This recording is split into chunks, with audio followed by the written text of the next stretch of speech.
flow of the conversation. So I've been speaking to John already for about 15 minutes. John is back on after, what is it, 3 years? Do you remember 3 years ago, I reached out to you, I said, jump on the podcast, and my face was so fat, my hair was gelled, and I was like, I gotta be impressive for John. So Yeah.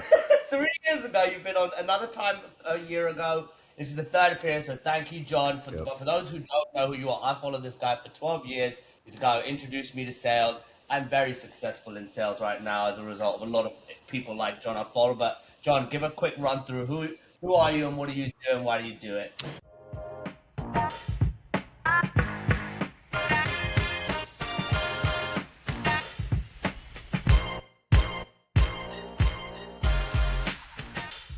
Yeah, so John Barrows, CEO JB Sales here. Been running my own little sales training consulting firm here for the past 15 years, training companies like Salesforce, LinkedIn, Box, Dropbox, all the fun tech SaaS companies, and seeing all that explosive growth back in the day. Then grew the company to about 6 million and 20 employees, about 6 million. And then 2023 hit and it all came crashing down because all my clients were SaaS and tech and had money with Silicon Valley Bank. And so I had to restructure again. And by the way, that layer on AI. And now it's just back to me and my COO. And, the good news is I always say I'm more of instead of being a sales trainer, which I guess you could label me as, I'm more of a sales professional who happens to train. I'm out there selling every day. And if I didn't have the skills to sell, I would not be here right now because that crash literally took me from 6 million to zero. And I had to use all my sales skills to elevate. And what I'm trying to do now is just get back to, I think we've way over engineered the sales process. I think we have not taught fundamentals. We've taught more on tech and process than anything else. And so we have a whole generation of kids right now that I just don't think know how to fundamentally sell. So I'm trying to get people back to fundamentals, but then augment with this AI stuff as a superpower for those of us who know how to use it right. So look, today we're going to talk about the future. We're going to be on that topic. So just before we push record, I was mentioning to John about OpenClaw. So for anybody that doesn't know, OpenClaw was acquired by OpenAI for $2 billion about a week or two ago. Mm-hmm. It's an AI agentic framework. I heard about it when it was first called ClaudeBot and then changed to Moltberg and Moltbot, which is now the community. And now it's been rebranded to OpenClaw. But essentially, just for quick context, it's a bot that can go in your computer and crawl and get any piece of information that is available in that instance. I decided to spend my whole weekend getting it set up, all right? And I'm not a coder at all. I have no experience in that, but I went to ChatGPT, and this is how simple it is. Tell me how to install this OpenClaw thing, and it took me to my terminal, and then I started to have to enter codes and stuff and back and forth, and I eventually got to a point I posted the other day, you are now successfully set up on OpenClaw. So I said, all right, how do I connect my phone to this now? Connecting my phone to it. How do I connect my social media? It connected all my social medias to it. How do I connect my Manus to it? Manus is another agentic AI framework. Mm-hmm. I said, all right, cool. I want 5 leads every day. What do you need your 5 leads for, Shane? I need signals for companies that have raised Series B, C, and D, who are hiring a new person on the roll and any other type of news. And they have to do 10 to 25 million ARR. Yeah. 5 leads. Boom. Beautiful fucking leads. Really? Field is the company, 30 million fucking Series B, bro. And they're hiring a CEO. The guy's name's Lee Griffin. Yep. Like, this is the power that's in front of you. And then you said, I don't want to give that much control. So for those that are in your shoes right now, that is exactly the feel. What kind of thoughts go through your mind of, all right, this new thing is supposed to be quite powerful. I've got a lot of IP and protected stuff. You've got a lot of valuable assets in your world. So what is the perspective you have and would encourage others to have with like being reserved on this kind of topic? So I think it's just about the lack of control. And I'm going to speak just personally here. I don't think anybody should follow my track. This is a personal decision. I'm a little bit higher on the risk scale than I think most, right? I try out most shit. I would never say I'm on the bleeding edge of anything, but I'm usually try to be on the leading edge of just to kind of see. Yeah. I always used to follow Gary Vaynerchuk, not as much anymore, but I would follow him because he seemingly stayed like 5-6 steps ahead of what was happening. And so I would follow him to try to stay 1-2 steps ahead of my audience to then bring them along, right? And also, as another piece of context, I'm kind of... the IP thing is a very interesting topic because I personally think IP is over. I remember a few years ago, actually last year, and you can look it up. If you go on, and I don't think we've talked, but you might have seen it when I had Guy Kawasaki on my podcast, Yep. right? Mr. Rich Dad. So Guy Kawasaki, just for those who obviously hadn't seen it, he was the chief evangelist for Apple, Steve Jobs' right-hand man. And I got him on my podcast, and he had done this interview before. As I was prepping, I saw him do this interview at Google where he had talked about how he created a Kawasaki GPT. And he took every piece of content, every book, every interview, every podcast he's ever done, and he put it on this GPT. And he said in the interview, if you ask Kawasaki GPT a question, you'll get a better answer than if you ask me. And so I said, okay, well, game on. So the day before I was going to interview him, I interviewed his GPT with the exact same questions. And the next day, I interviewed him, I didn't tell him, I interviewed him with the exact same questions in the exact same order. And and at the end, I said, Guy, I know you're a huge AI fan here. I got to let you know, man, I've already had this conversation with you.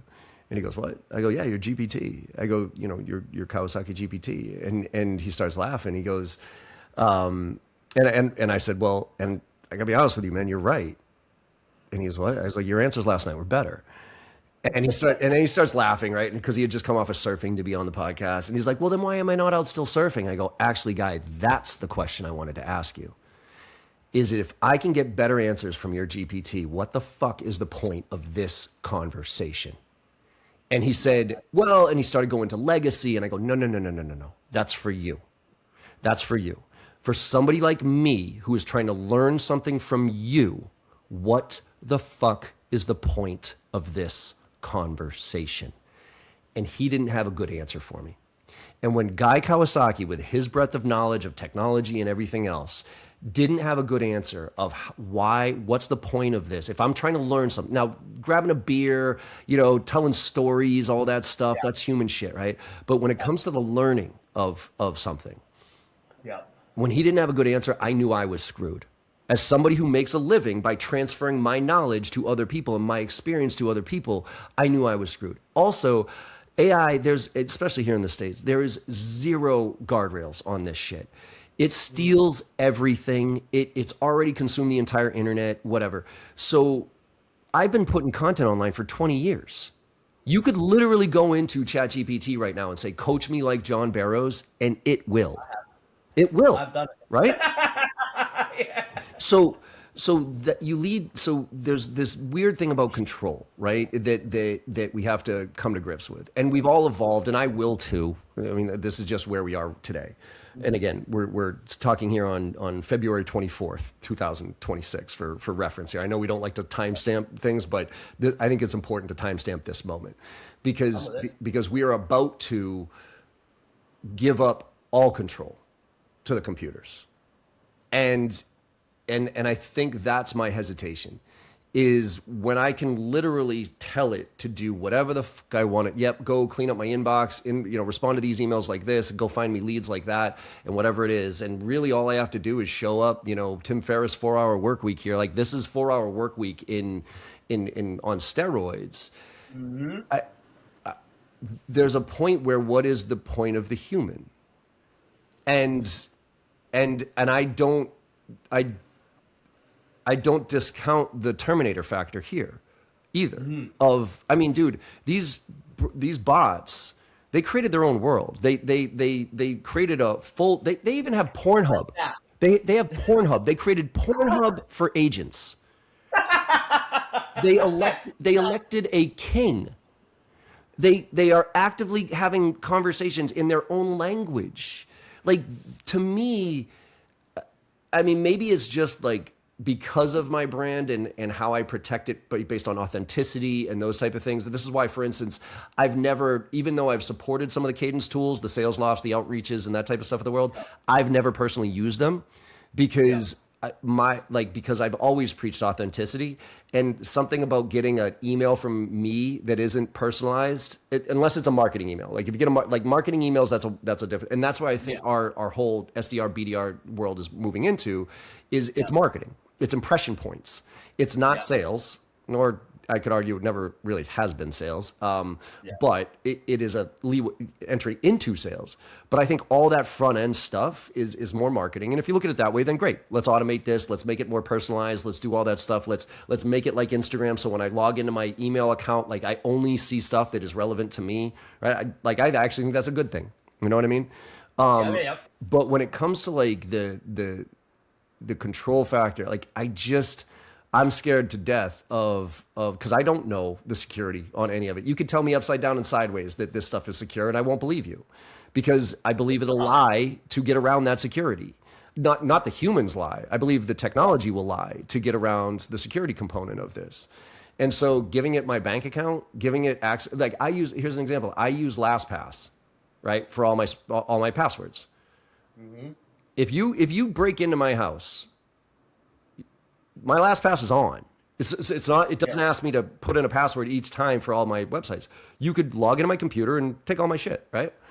So what's to prevent AI from going off the rails? And that's what I don't trust. I don't trust Sam Altman. I don't trust. I mean, I've proven it over and over and over again that this stuff blatantly lies when you ask it for an answer, like blatantly lies. And I'm like, wait a minute, that's not true. I know that's not true. And they'll be like, oh, you're right. Blah, blah, blah. I'm like, why the fuck would you even lie about that, right? I mean, I don't know I don't even know what you like for you, but what I'll do now is I'll ask it a question, like to give me an answer on something, and I'll come back. I'll say, could you rate yourself on a scale of 1 to 10 of how accurate that answer is? And it'll come back and it'll say 7, and I'll be like, what the fuck? Like, why isn't it a 10, right?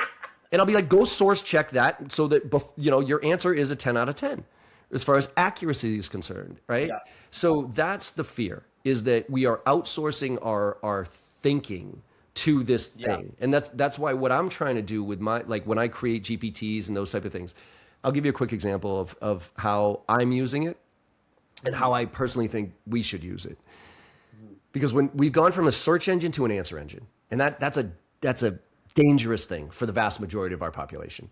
Because a search engine, we could all argue that Google kind of told us whatever it felt like telling us, right? But at least it was a perception of choice. We had to go on there. We had to read an article or two. We had to come up with our own conclusion, right? Yeah. Now you put it in ChatGPT, it gives you the answer.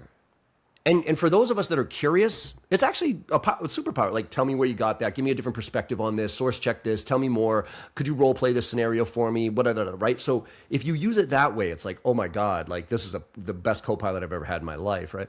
But if for the vast majority of humans, which as a species, we are just conditioned to be lazy. We are ingrained to be lazy. Like least path of resistance is the human, just all the way back in the caveman scenario here. So the vast majority of people are going to just ask it the question and then copy and paste the answer. And in that case, I don't understand the value of the human. So let's bring it to reality when it comes to sales. There's a million tools out there that you can put a name of a company in, and it'll get you this and a LinkedIn profile of somebody, and it'll give you this 2-page beautiful dossier of everything you need to know about that business, their strategy, their everything, and your plan to help meet with them, right? Awesome. And that's great for people who are curious, because then they'll read through that stuff and check it out. But again, vast majority of people are lazy. So now I put that name in, check the box. I'm prepped for the meeting. No, you're not. Yep. No, you're not. You didn't learn anything. You just first of all, you don't even know if that's true, right? Yep.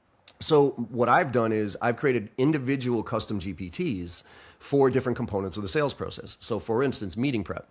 My GPT says, who do you want to prep for the meeting? And it goes, okay, I put in the name of the company, or the website. And it goes and does deep research on that company, but it starts with the industry. And so it goes, okay, well, here's some of the trends that are happening in the industry that are most relevant to what you're talking about here, that are most relevant to this conversation. Here's why they're important, blah, blah, blah, blah. After it goes through that, it's like, what else do you want to know about the industry before we move to the next section, right? And it's like, and by the way, here's 3 questions you might be curious about based on what's happening in the industry. Okay, then once you're done with that section, it says, okay, now let's talk about the company. And then it goes, reviews 10K annual reports, and it brings back, okay, what else do you need to, and here's why it's relevant to you and what you sell. What else do you want to know about the company before moving to the next stage? Now let's persona, now the person, right? So it goes through this process of forcing you to learn. It gives you information, but then it's like, hey, here's why it's relevant to you, and here's what you should probably be asking, right? So now, after I go through that whole process of learning about the business, which, by the way, only takes 10 minutes as opposed to took me an hour bore without AI, but it's not 0 minutes because it just doesn't produce the result. So now it's like, okay, from there, John, let's come up with a few hypotheses here on what their problems are and how you might be able to help them. So it'll create 2 or 3 hypotheses. Which one do you like most? Which one do you want to lean into? Oh, I like this one. All right, now let's come up with some questions, like some impact questions that'll uncover the problem, the pain based on that hypothesis. Okay, cool. Yeah. Now that you're done with all of that, do you want me to produce a 2-page document that you can use to kind of quickly reference right before your meeting? Yes. That's so powerful. that approach of the playing with it, right? Prospecting. What you did, hey, go find me 10 companies that fit this exact profile. I think it's important for kids to kind of maybe go through the researching process just so they understand what they're looking for. Sure, but look again. I've gone through 10 years of it, so I know the right. You can get it and do it. So there's and why it's important, right? Yeah. But I mean, but I could even skip that step. I could even skip do the research step and jump to where you are right now. Yeah. What I can't skip is the business acumen of, okay, so say it comes up and says, John, the company's going through a merger and acquisition. They just got their Series B round funding. They're hiring this type of role, and these like, okay, great, thanks. Now write me an email. That's what I don't want to skip. What I want to learn is, okay, John, here's 5 trigger events. Based on what you sell, here's why those trigger events are relevant to you. Yeah. Look, when somebody goes through a Series B, let me tell you what happens when companies go through Series B. They're usually transitioning from X to Y, and some of their main challenges when they go for their Series B are X, Y, Z, and that type of thing. Or, hey, John, they just got a new CRO. Okay, great. Here, hey, CROs, no. John, when a new CRO comes into it, first of all, let me tell you what a CRO's responsibility is. In that industry, CROs are responsible for X, Y, Z, Here's their KPIs. Here's what's interesting to them. Yeah. When they start a new job, this is typically what their 30, 60, 90 days looks like and what some of the challenges that they're faced on. So your solution actually helps here. And this is why we're going to write an email about that, because without that, we are literally ripping the business acumen away from these kids, lazy, massive part of our population, and producing an outcome. And that's why my fear isn't all these tools that are automating sales. My fear is when the client wakes up and realizes that they don't need us as sales professionals. I tell any sales rep who doesn't think they're in trouble right now, any one of them, go into ChatGPT right now and pretend like you're a potential customer. So for me, I would go in and I would say, I'm a VP of sales of a 50-person sales team. I have 20 SDRs, I got 30 AEs. I'm looking at the JB sales training for some prospecting training. Tell me what I need to know. What are the pros and cons of his training? By the way, how does his training marry up to my strategy and what we're trying to get accomplished based on my KPIs and those type of things? Oh, and how does he compare against the other top 3 vendors on G2, right? Oh, and if I talk to John, what questions should I ask him to make sure that this is the right solution for me? When you realize in a 5-minute conversation with ChatGPT, you get better info than some dipshit 22-year-old SDR who's going to call and ask you bant questions and give you no value. Wait a week to talk to an AE who's probably going to ask you the same questions and give you a canned demo, and then wait another week to talk to an SE who's probably going to ask you the same questions and then maybe give you the value you're looking for. Like, there is zero comparison to that experience. I hate that shit, bro. I fucking hate that. That's why when I spoke at Pavilion, one of their events the other day, or a couple of weeks ago, and my keynote was called "Anything But Predictable," and it was basically how the predictable revenue model has ruined sales.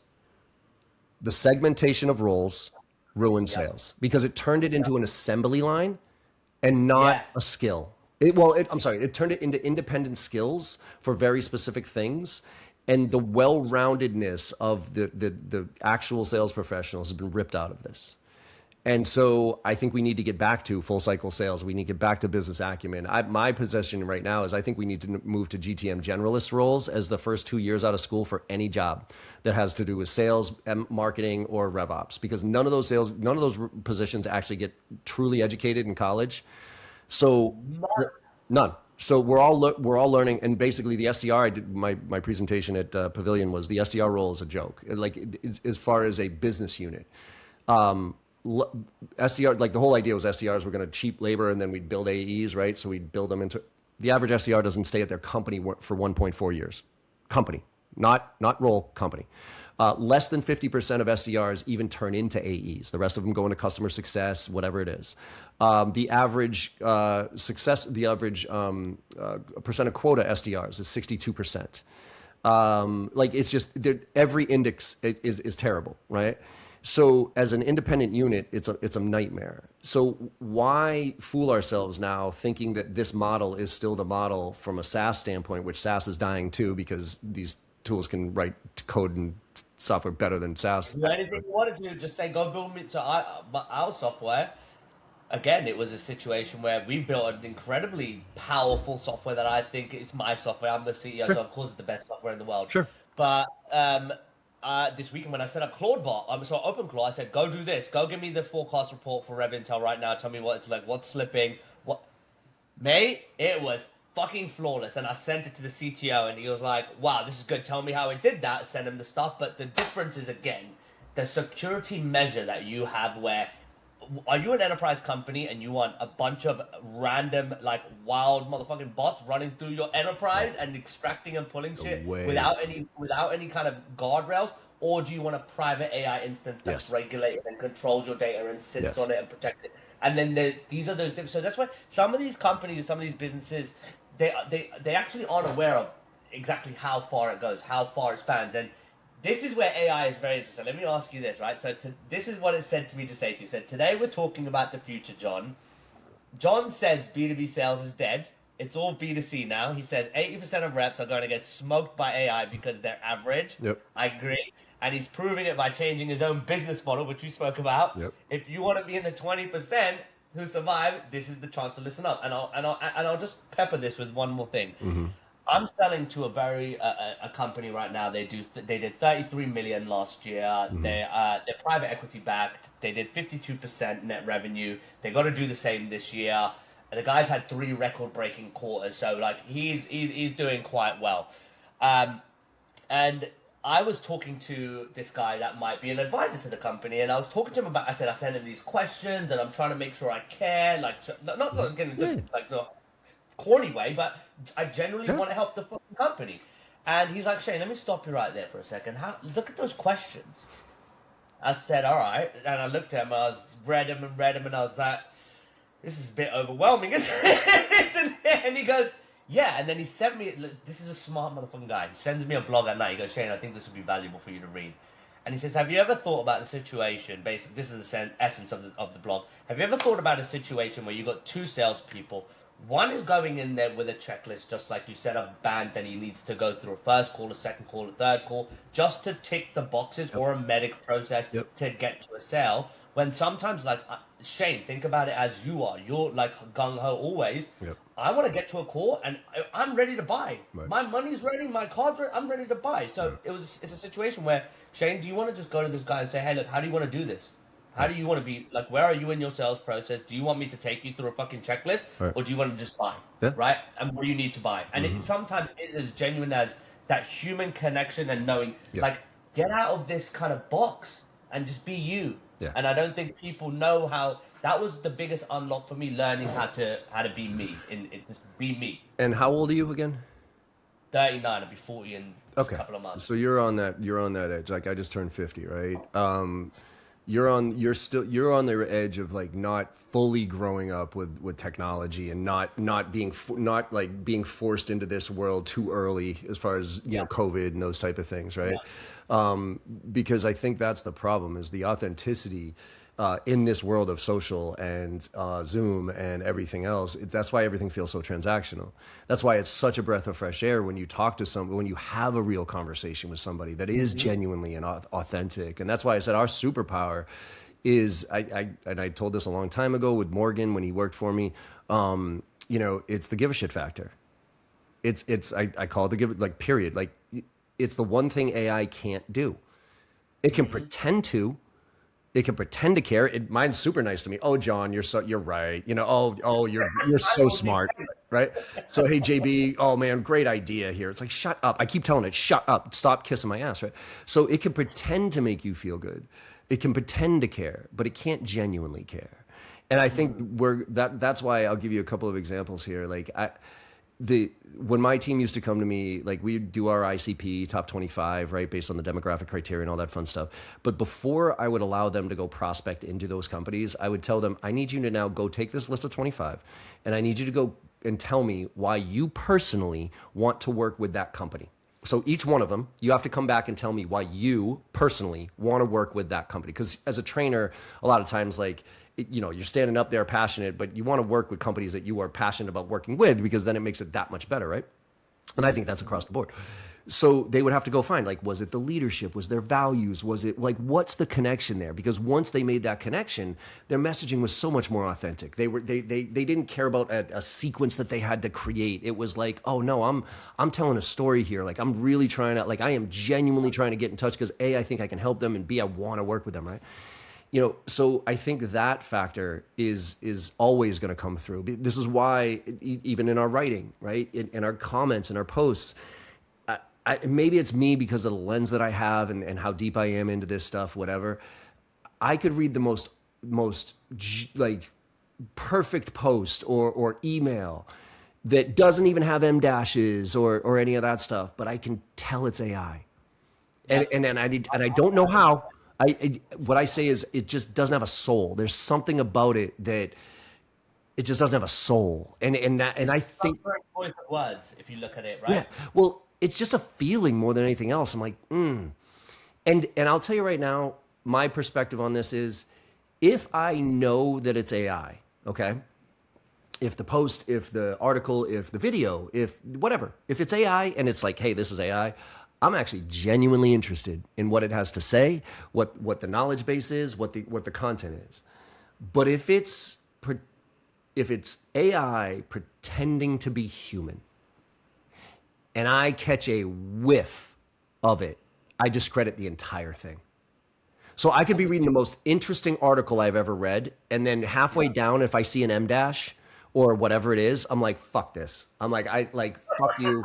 Like, fuck this. I don't want to. Or I could be watching a video and be like, oh my God, this is so cool. And then wait a minute. Like, no, all right, fuck this. But if it's like, hey, this is AI or assisted by AI, that's why I think we need to get to, like, on LinkedIn. I'm desperately trying to start a petition to say, hey, can we commit to, like, people like signing a petition that says, when I post, I will always say whether I used AI or not, right? Because I'd rather read a shitty post from a human than a perfect post from an AI. And so I think that's where we are now. What you were brought up as far as, like, forcing people through our process, I think you're spot on. However, this is why, going back to some sales training, there are two types of buyers. There are sophisticated buyers and unsophisticated buyers. You and I are sophisticated buyers. We've done our homework. We know what we want. And if you get in my way as a sales rep, if you force me through your process, I'm going to go find somebody else to talk to. I don't even need you as a sales rep. I'll jump to customer success. I'll jump to the engineer. I'll do whatever I want. But if you're an unsophisticated buyer, right? Like somebody who's been told what to do, hey, go look into a solution like this, and you've never heard of it before. Me as a sales rep, I do need to bring you through the process because you don't know what you don't know. You don't even know how to make this decision. So that's where I think the segmentation is. Yeah. But I do believe that people are going to become more and more sophisticated, because you used to hear that by the time somebody comes to us, they're already 60 to 70% of the way through the sales process, blah, blah, blah. That was for inbounds. That was for somebody who was like, I need to know, like, let me do my homework. Yeah. Right. Outbounds, though, with creating that interest in that first call, usually not, but now it is. Because now 5 minutes before any call, I can jump on and be like, tell me what I need to know about this company. Tell me what I need to know about this person. What are questions that I should be asking? You know my strategy internally. Should I even take this call? Blah, blah, blah, blah. And within 5 minutes, it'll be like, yes, no, maybe, John. And then I'm going to be coming in so prepared for that conversation that the kid who's going to ask me BANT questions is going to get annihilated. And unfortunately, I think that is 80% of our population. Yeah, and this is where, like, again, I really felt very silly and stupid. As an English kid in '99, moving to America in seventh, I still remember in 7th grade, I was skinny, tiny kid, and I wanted to be popular. I wanted to be liked by everybody, and I never thought I would have any level of success because of how like poor my grades were, how just like I just didn't pay attention. I didn't think it was that interesting. But to get to a place right now, and the reason I say that is because, and there are many people that probably were in very similar situations. Yeah. But fast forward a number of years, 20, 30 years, well, 20 years now. In the past 11 years, I've hustled my fucking ass off. You see me where I was at remember when I went through my separation, I was at my lowest my worst place. That was my rock bottom. Yeah. Like I said, I'm very close to being at the highest, another high mark in my life. But because it's AI is my Iron Man suit. Right. It's my super jet pack that I can now, anybody who's sat next to me, I've creamed them. There we go. Fucking Tony Stark, bro. Yep. That's it. and mate, it really has. And then again, so this weekend, like I said, I fixed up OpenClaw, and I had to message Ayaz. He's my assistant. Ayaz, you don't have a job anymore.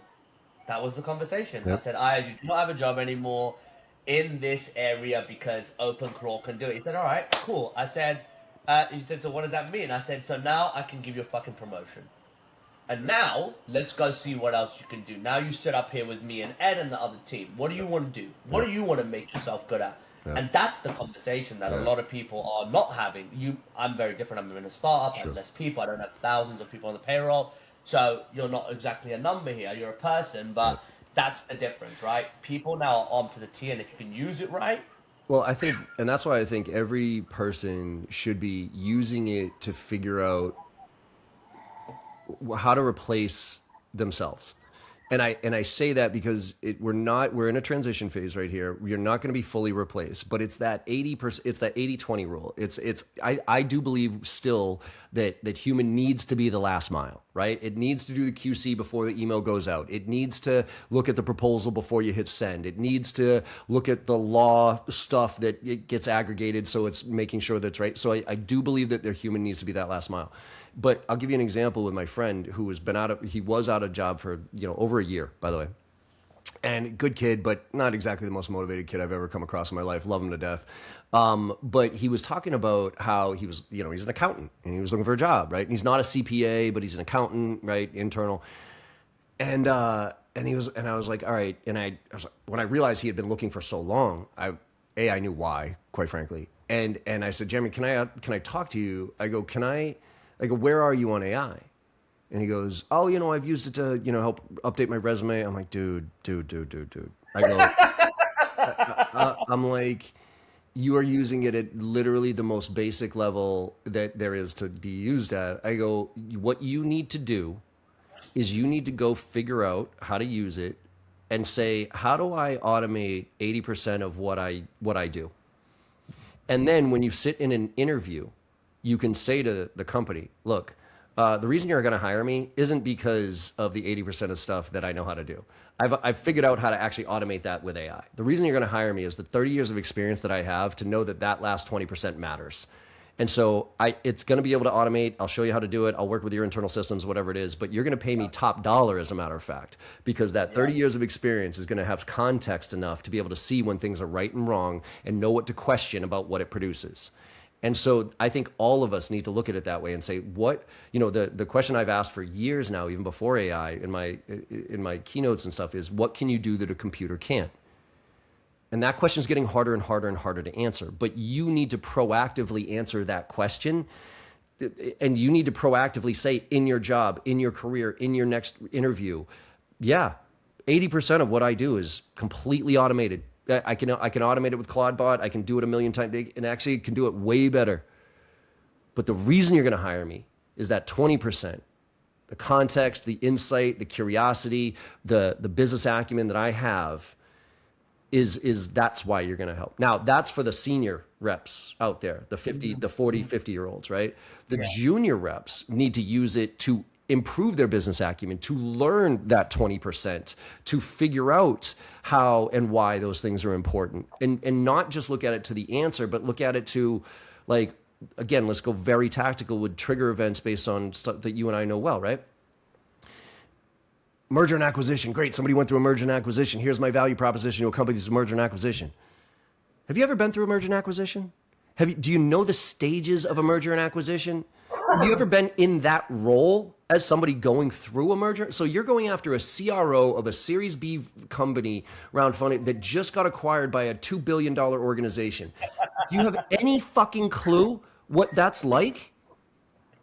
Even I don't, and I do M&A. So my point is, I could take whatever the AI tells me is the right message to send to that person, or I could take the extra 5 fucking seconds and say, hey, before you write that email, could you help me understand what a CRO of that type of company is going through at this moment, a month after the merger and acquisition? What are they being held accountable for? What would keep them up at, the dumb question, like what keeps you up at night? Like ask it. Like what would keep a CRO of a Series B rounded funded company who just got acquired by a $20 billion organization, what would be keeping them up at night? Oh, okay. When would be a good time to reach out to that person, right? Because usually the funding announcement is nothing happening, but then there's 3 months after that where they start to look at the disparate. There's 6 months after that when they start to really, based on the size of the acquisition, how many employees, and what does that usually mean? So like, and usually that would like, oh man, I got to Google this. I got to read some random articles from people I don't know. Now, like, as long as you're curious, 5 minutes later, you'd be like, okay, cool. Actually, you know what? Now's not a good time to reach out to that CRO based on what I'm selling them because I can't help them at this point. So you know what? Instead of writing that beautiful email AI that you just fucking wrote because it would be perfect, now knowing what I know, that's what they're going through at this moment, most likely, can we just send them a, hey, congratulations, hope things are going well. When the dust settles, I'd like to talk to you about this. And then 3 months later, when they're at that stage, I want you to now send an email that says what you just said there, because it sounds like that's a more appropriate time to reach out to them about that value proposition.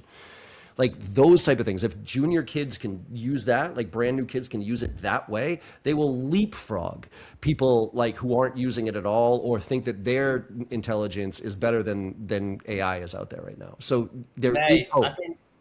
I think that is a great way to wrap it up. I think exactly to his point, even me, I'm somebody who is we have an M&A arm in our business right now where we are acquiring sales and marketing agencies, and I've never been through one. Right. So today, you know what I'm going to do? I'm going to go say, walk me through step by step the day one of an M&A and what does day X look like. Yeah. Granted, this is the and then mate, I'm going to have to do that. So look, John, thank you again. I know you have a hard stop, so is there any last words that you want to share with the audience before we wrap it up? And then I'm going to try to get you on again. Just get in the game and just get curious. I think the key here is, look, optimism, pessimism, we can take either side of this coin, right? As far as what AI is going to do to us as a society.